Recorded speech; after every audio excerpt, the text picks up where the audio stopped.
I got a couple new things. The first is a free art program, and the next is a microphone that I'm borrowing that isn't a Fisher Price toy. So it should sound better, but don't expect the art to improve any. Anyway, Little Town Hero. Yeah, I'm criticizing a game that was designed for the age group of people who play Pokemon.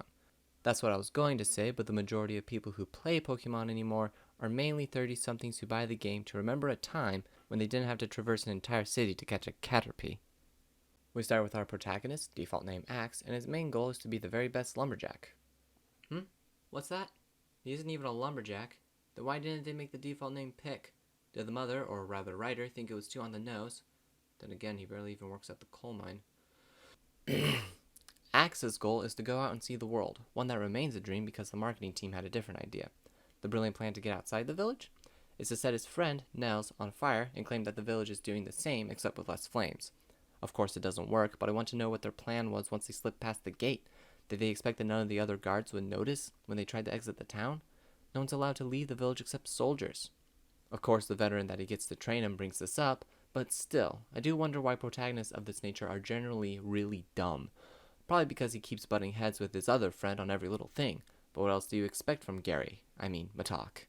For the majority of the game, there is an event that's about to take place called the gifting rite, where a boy gives a present to a girl, and if the girl accepts the gift, they climb a windmill together to accept the gift. The reason why this matters is because Axe's mom cares. I don't know why his mom thinks that the only one who can protect the town should care more about a tradition than the town getting slaughtered by a bunch of rejected Pokemon. Actually, the villagers are rather chill for having monsters show up on their doorsteps. There's a quote-unquote protest where about 5 people show up and ask very calmly, why aren't there more guards? And the guards at the front gate basically say, we have a lot of valuable resources and the other towns want them, so the soldiers are defending against other countries. But don't worry, you got a child with fantastic sideburns. And everyone just accepts that. It was that relaxed. If a monster showed up in my area and the only thing between my city and a flaming kangaroo was a child with very well-grown sideburns, I would probably see graffiti saying the only thing saving us is a boy who is a walking fire hazard. The puzzle solving is very straightforward, but that's to be expected. So ranting about that would be like ranting that a Lego set would be a lot harder without the instruction manual. No, the thing that makes this game fun, I think, is the simple-minded children. Even though I've complained about the type of thinking that these reverse Pokemon trainers have, they're charming in their earnesty. And it did keep me wanting to find out what was next, even if it was another fight with your rival. Seriously, the amount of times you fought this guy is ludicrous. Not even Gary fought this much. One of the times, you fought him for advice that you didn't even ask for, and you were going to do what he suggested anyway. Which was definitely supposed to be a joke, and even though the fights against him were fairly short, but having to fight him 3 times in one day was just exhausting at that point. How many times are you going to make me kick his teeth in? It felt like child abuse at that point. But don't get me wrong though, I enjoyed fighting the monsters. They look rather sleek and varied from a normal type Pokemon to a ghost type Pokemon to a bug grass type Pokemon. Design what you know, I guess. And speaking of sticking to what you know, could they not have added unique attack animations for fighting different monsters? It's always the same no matter which monster you fight. Not even the final boss gets anything special. And I feel like they missed an opportunity there. Which I guess brings us to combat. During combat, you're dealt a random set of cards, Izzets, which are ideas that can be transformed into creatures, Dazits when you spend mana, power. Ugh, it's Hearthstone, alright? I don't know where they got Izzets and Dazits from unless it's a translation thing, but I guess we have to call it something. Anyway, you have to break through all the enemies' Dazits to be able to attack their health, which only takes 3 hits to kill. Unless they have a shield, but don't worry, you have 3 types of ideas you can use. Attack, shield, and spell. Spell. Spells have different effects. They work like spells in any other card game, from doing straight up damage to increasing the defense of your Dazits because the monster has to cut your hair first.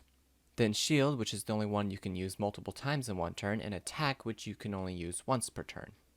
I make the card game comparison because when I put it together what the combat was like, I started saying I turned my idea into attack mode, and frankly I just can't get this idea out of my head.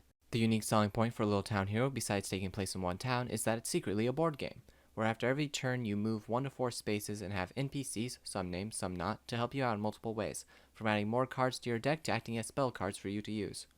The other type of combat is just puzzles using the combat system with pre-selected moves. One of these puzzles is herding sheep. Exciting. Don't worry though, one transforms into a giant dark type Pokemon, so there's your thrill. Actually, I find this point in the game to have one of the funniest bits. After Axe is done fighting, he goes to shear the other sheep, and to calm one down, Axe goes to pet it, but apparently pets it too roughly, so it panics, and all the other sheep run while the one Axe pets jumps into a river. 10 out of 10. Game of the year. I have to find something annoying or else I start to itch. Ah.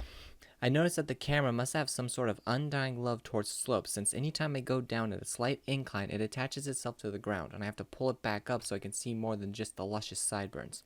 Anytime I quickly jolted the stick in the exact opposite direction, Axe would just go into the default posture, then start his walking animation after his brain caught up with what was happening. It lacks polish is what I'm saying. There's no need for a AAA game to be like this, unless Father Nintendo wasn't going to change the deadline just because there was some dirt still left on the rug. Whilst traversing to help the town's citizens, I found a scarecrow, which you can practice on that grants access to the challenge mode. The challenges consist of beating bosses with pre-selected upgrades, which I only bring up because I went through 20 rounds in a challenge mode against the grass bug type to only get one upgrade point, which I expected one for refighting the first boss, but not the third. Honestly, I felt rather insulted. Pressing on, right before the final chapter of the game, it gives you a warning that you won't be able to do any more side quests, and that the plot will go at a breakneck pace. And well, that was really nice to be honest. I wish more games did this sort of thing. During the finale, so set the spoiler warning to medium, Axe gets sent into the past because of stone powers, which when media uses time travel, it always makes a murky plot. Now, set the spoiler warning to high, Axe meets his father, Cole, who disappeared because of Axe's greenstone. Supposedly he died in a previous timeline. Axe goes all the way to the present while facing the big baddie, who summoned the monsters. Cole goes to his future, Axe's present, just to 1. Goomba stomp the monster, and 2. Die a sad death sadly. Well, that was clear as muck.